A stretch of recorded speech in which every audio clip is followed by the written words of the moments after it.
Baik, Assalamualaikum warahmatullahi wabarakatuh. Selamat pagi semuanya. Sehat semua ya? Alhamdulillah. Mudah-mudahan kita semua selalu diberikan kesehatan biar tetap bisa semangat terus nih ya. Ya, langsung aja sebelum kita mulai kegiatan kita hari ini, marilah kita berdoa menurut agama dan kepercayaan kita masing-masing. Berdoa mulai.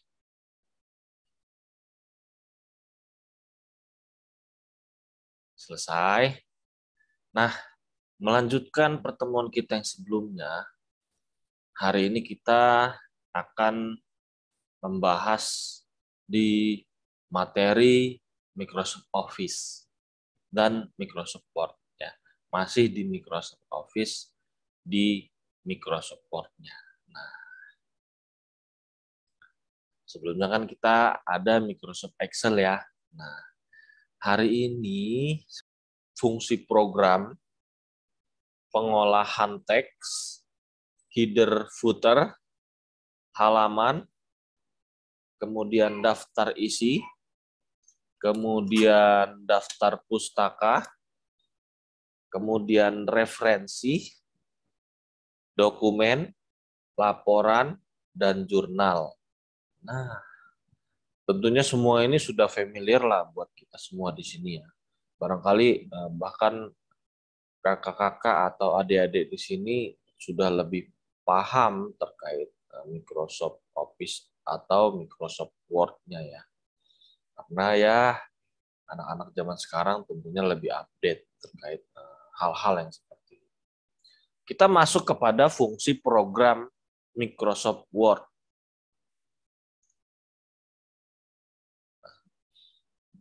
Fungsi dari program Microsoft Word ini diantaranya adalah untuk membuat surat, membuat dokumen, mengoreksi kata-kata, membuat dan membuka file dengan berbagai format, kemudian kolaborasi dengan program Office lain, seperti misalnya Office Word dikolaborasikan dengan Office PPT, PowerPoint ya maksudnya.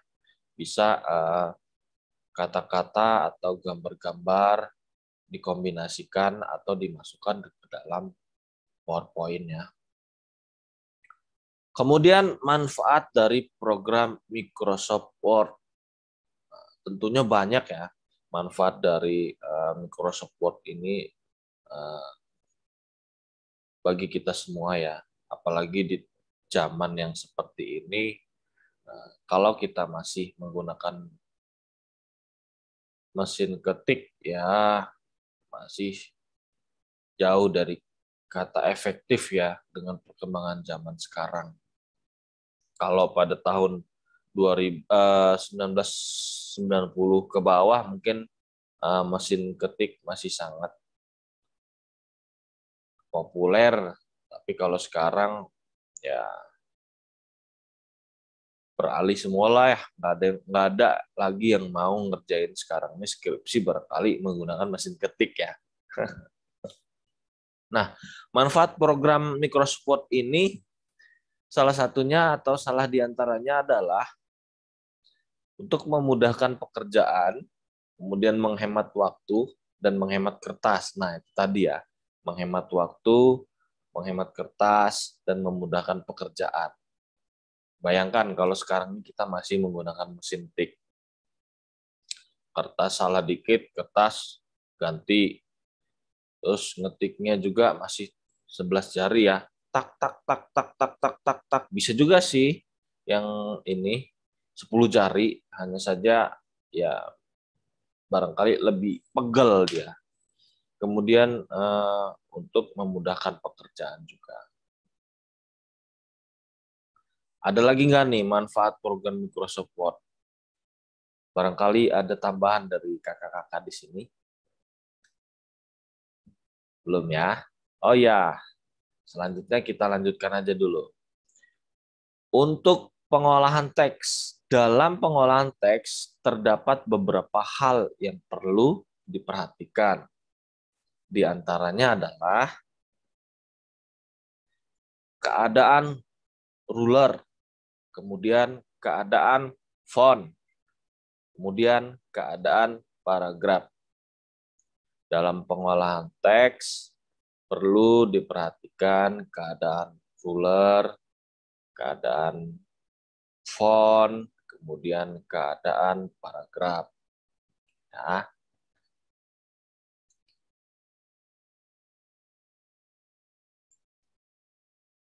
Nah, kita sekarang masuk kepada header dan footer.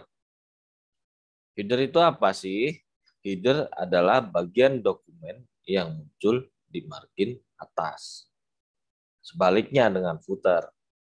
Footer adalah bagian dokumen yang muncul di margin bawah. Pasti kalian sudah paham semua lah ya di sini. Dan bisa membuat header dan footer. Ada yang belum bisa? Nah, ini nih caranya untuk membuat header dan footer. Klik 2 kali pada bagian margin atas atau margin bawah. Kemudian tab desain akan muncul di sisi kanan ribbon. Akan muncul titik untuk menyisipkan teks. Ketik teks yang diinginkan di dalam header atau footer yang telah tersedia. Setelah selesai, klik close. Maka akan muncul teks yang Anda ketik pada header atau footer dokumen. Nah, selanjutnya halaman. Bagian dalam halaman, orientasi halaman bisa kita pilih menjadi landscape atau potret. Kemudian ukuran halaman bisa kita mengubah halaman atau mengcustom halaman. Kemudian margin halaman. Margin halaman ini juga bisa kita lakukan format margin atau custom margin. Selanjutnya ada cara untuk membuat nomor halaman, yaitu dengan membuka dokumen, kemudian klik insert, lalu pilih page number. Kemudian atur lokasi halaman sesuai yang diinginkan. Jika halaman awal tidak ingin diberi nomor, maka klik different first page. Nah, nomor halaman akan muncul secara otomatis. Ya. Monggo langsung dipraktekkan. Buka dokumen Word, klik insert, lalu klik page number, kemudian atur lokasi halaman sesuai yang diinginkan. Kalau di halaman pertamanya pengen tidak ada halamannya, nomor halamannya, maka diklik different first page. Jadi nanti halaman 1 itu tidak ada halamannya, kemudian baru mulai ada halaman di halaman 2. Dan selanjutnya. Nah, sekarang kita masuk ke daftar isi. Ada beberapa contoh format penulisan daftar isi. Yang pertama adalah daftar isi tingkat tunggal atau sistem level touch. Kemudian daftar isi yang dibagi lagi, yaitu subdivided touch. Kemudian daftar isi bertingkat atau multi level touch. Kemudian daftar isi akademik. Gimana sih cara membuat daftar isi otomatis? Barangkali di sini yang selama ini mengerjakan daftar isi masih dengan cara manual, yaitu dengan cara membuka dokumen Microsoft Word, kemudian klik di bagian yang kosong atau di bagian yang kita inginkan untuk jadi halaman daftar isi. Nah, sudah. Kemudian di menu pilih tab referensi. Nah, sudah. Lalu klik tombol atau kotak daftar isi atau table of content. Nah, itu kita sudah bisa membuat daftar isi secara otomatis. Ya, jadi tidak ngelurusin secara manual lagi. Nah, selanjutnya kita buat daftar pustaka. Caranya adalah yang pertama, seperti biasa kita buka dokumen Microsoft Word yang akan kita buat untuk daftar pustaka. Kemudian pada menu bar, klik menu reference. Sudah. Kemudian pada bagian citation dan bibliografi, pilih insert citation, lalu klik add new source. Sebelumnya, pastikan bahwa style kamu pada opsi APA ya. Lalu akan muncul tampilan apa tersebut. Kemudian lakukan pengisian pada semua kolom yang tersedia dan klik OK. Pada bagian type of source, ada beberapa opsi yang bisa kita pilih, yaitu book section, jurnal artikel, artikel in a periodical, conference proceeding, dan report. Nah, ini silakan disesuaikan dengan sumber yang kita gunakan. Misalnya sumber yang kita gunakan adalah jurnal, maka kita pilih jurnal artikel, atau proceeding, kita pilih conference proceeding, atau dari buku, kita pilih buku.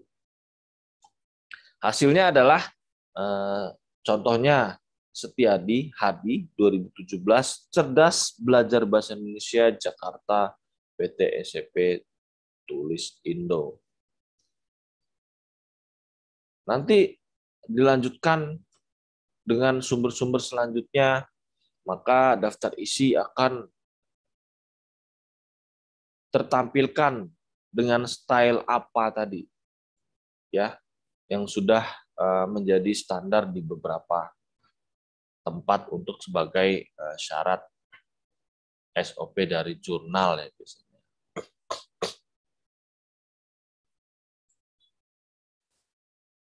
Kemudian referensi. Tujuan dari referensi yaitu untuk memperkuat argumentasi, menghindari plagiarisme, menghargai karya orang lain, dan memberikan informasi kepada para pembaca. Jadi pastikan di setiap PPT atau di setiap tulisan kita menggunakan referensi. Contoh penulisan referensi. Smith 2005A, Harvard Referencing, London Jolly Good Publishing. Kemudian Smith 2005B, Dutch Sitting Prestige, The Holland Research Foundation.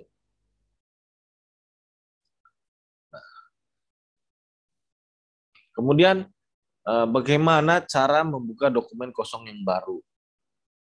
Tentunya semuanya sudah bisa ya di sini. Kita hanya mengulas ulang. Yang pertama adalah klik tab file untuk mengakses backstage.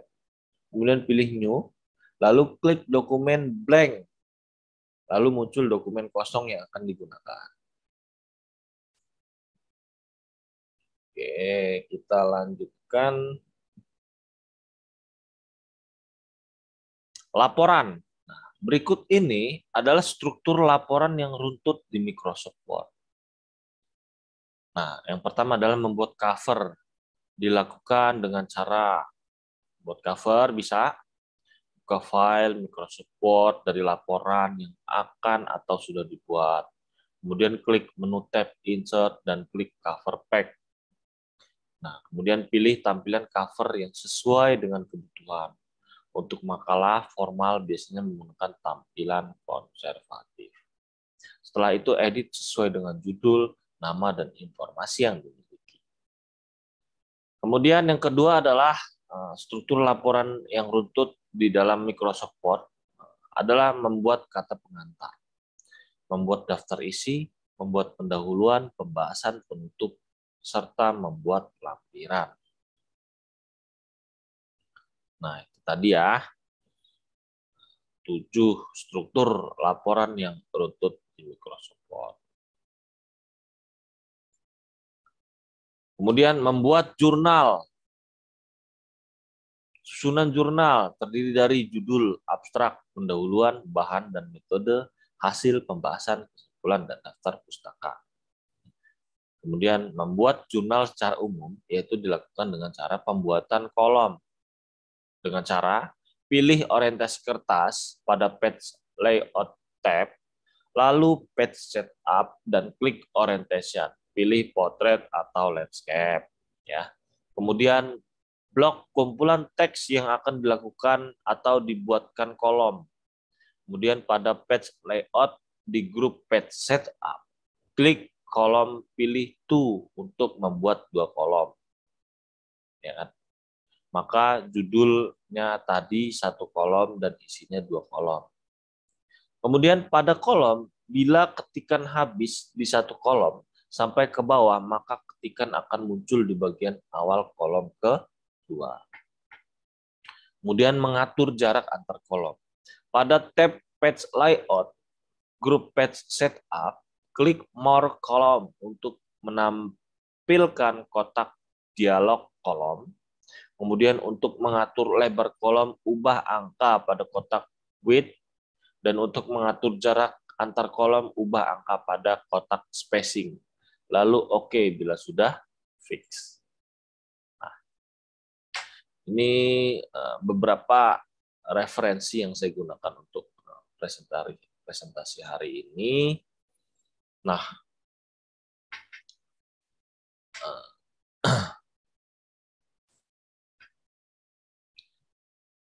apakah ada yang ingin ditanyakan?